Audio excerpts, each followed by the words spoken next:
Shikues të nderuar, Dal Po Televizioni u përshëndes, ju të ndihni edicionin informativ të lajmeve. Shqipëria në gjendje alarmi nga shpopullimi. Ky është një nga raportet e publikuara së fundmi, ku mbi 50% e popullsisë janë mbi 50 vjeç. Qarqet në jug dhe në juglindje të vendit janë ato më problematike për sa i përket moshës. Vendi ynë po plaket me ritme shumë të shpejta, ndërsa po përmirësohen statistikat diku në Tiranë, në qytete të tjera mosha më mesatare është mbi 50 vjeç. Shqipëria është duke u plakur me ritme shumë të shpejta. Alargimet më të mëdha janë të moshës nga 20 deri në 40 vjeç, që përbëjnë 54% të popullsisë së larguar. Më problematik është në qarqet e jugut dhe të juglindjes. Këto statistika janë pothuajse në të gjithë Shqipërinë, ndërsa kryeqyteti është gjendja më e qëndrueshme. Tirana e rregullon pak piramidën e popullsisë, e bën më të pranueshme deri diku. Në qarqet e tjera, mbi 50% e popullsisë janë mbi 50 vjeç. Kjo tregon se ne jemi duke u plakur me ritme shumë të shpejta dhe si shkak kryesor është emigrimi. Rënja e lindshmërisë, dy nga faktorët kryesorë që kanë të bëjnë me këtë rënje. Njëmë në këto momente me zhgëtimet kryesore nga vendi.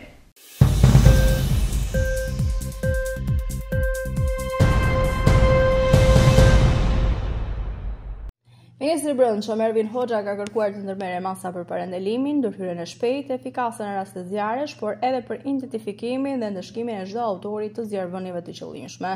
Gjatë takimit me 61 drejtues të shërbimit zjarfikës në vend, ministri Hoxha u shpreh se të dhënat e viteve të fundit na dëshpojnë se shumë raste zjarret shkaktohen drejtpërdrejt nga veprimtaria pa kujdesshme ose e qëllimshme e dëmshme e vetë njerëzve.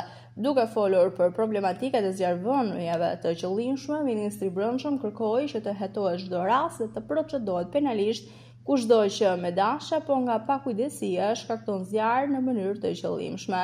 Në lidhje me masat për përballimin e problematikave përgjatë sezonit veror, ministri vuri theksin tek bashkëpunimi me strukturave të ndryshme dhe të parandalimi.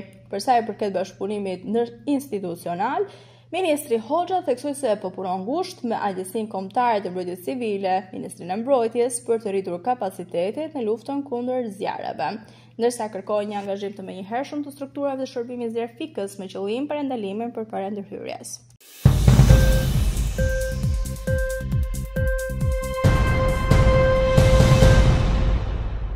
Turizmi në Shqipëri ka vijuar të jetë një burim i rëndësishëm i të ardhurave dhe përgjatë 3 muajve të parë të vitit 2025, duke shënuar një tjetër rekord në krahasim me të njëjtën periudhë të viteve të mëparshme.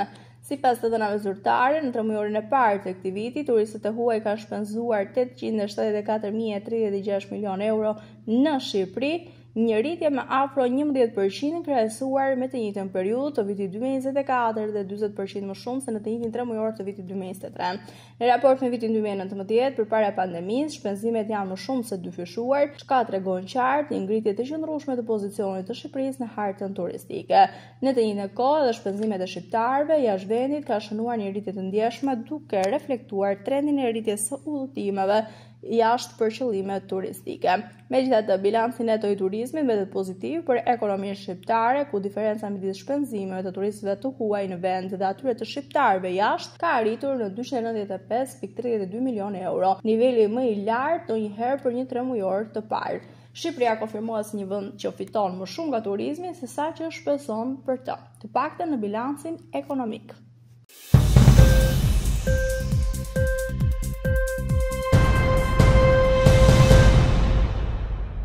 Këshilli i Ministrave ka miratuar një ndryshim në vendimin për miratimin e rregullores për kushtet, kriteret, tarifat, afatet dhe procedurën për klasifikimin e strukturave akomoduese të ndryshuar.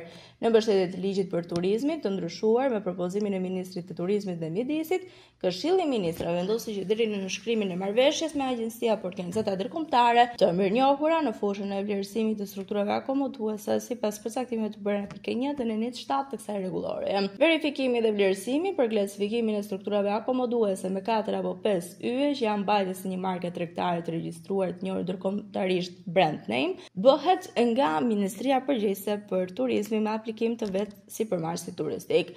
Pas përfundimit të këtij procesi, Ministria Përgjegjëse për Turizmin lëshon certifikat klasifikimi me 4 apo 5 yje ose vërtetim që konfirmon se struktura akomoduese përmbush kriteret e vazhdueshme për të klasifikuar si hotel me 4 apo 5 yje. Ky vendim hyn në fuqi pas votimit në fletorën zyrtare.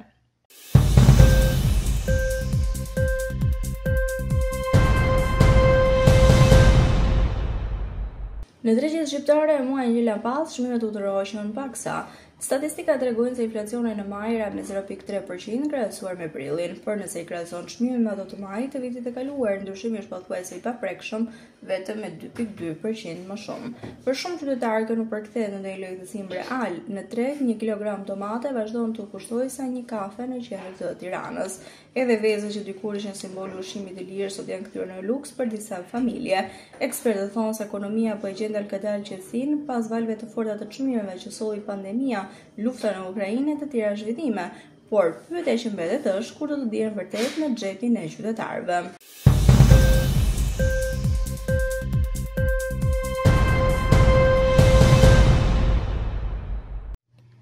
Presidenti i SBA-s Donald Trump tha se po shqyrton mundësinë e aktivizimit të një ligji 200 vjeçar për të vendosur forca shtesë ushtarake në Los Angeles. Duke u përgjigjur gazetarëve në shtëpinë e bardhë, Trump tha se kjo do të shqyrtonte mundësinë e aktivizimit të aktit të kryengritjes.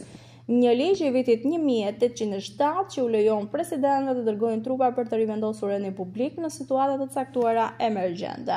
Nëse ka një kryengritje, unë me siguri do të aktivizoj atë, ka thënë Trump. Presidenti ka dërguar tashmë mira trupat e gardës kombëtare dhe 700 marinarë në qytetin e Kalifornisë pas disa ditësh trazirash, të cilat u nxitën nga përpjekjet e forcave të sigurisë për të kryer bastisjet e migracionit.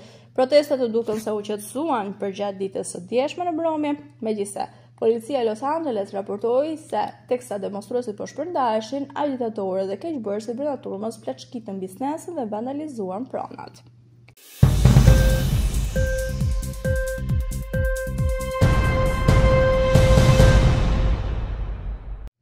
Ministria e Mbrojtjes së Rusisë ka njoftuar se është realizuar shkëmbimi i dytë i robërve të luftës mes Moskës dhe Kievit në vazhdim të përpjekjeve për zbutjen e tensioneve humanitare midis dy vendeve.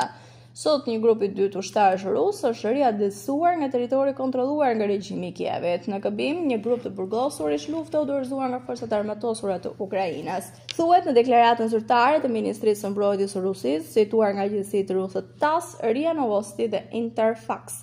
Ministria nuk dhe detajet të mëtejshme mbi numrin të burgosurve të përfshirë në shkëmbim apo vendodhen e sa ku ndodhi procesi. Po ashtu nuk pat një reagim të menjëhershëm nga pala ukrainase në lidhje me këtë zhvillim. Ky shkëmbim vjen pas marrëveshjes së arritur nëpërmjet përfaqësuesve të dyja palëve gjatë bisedimeve të fundit në Stamboll.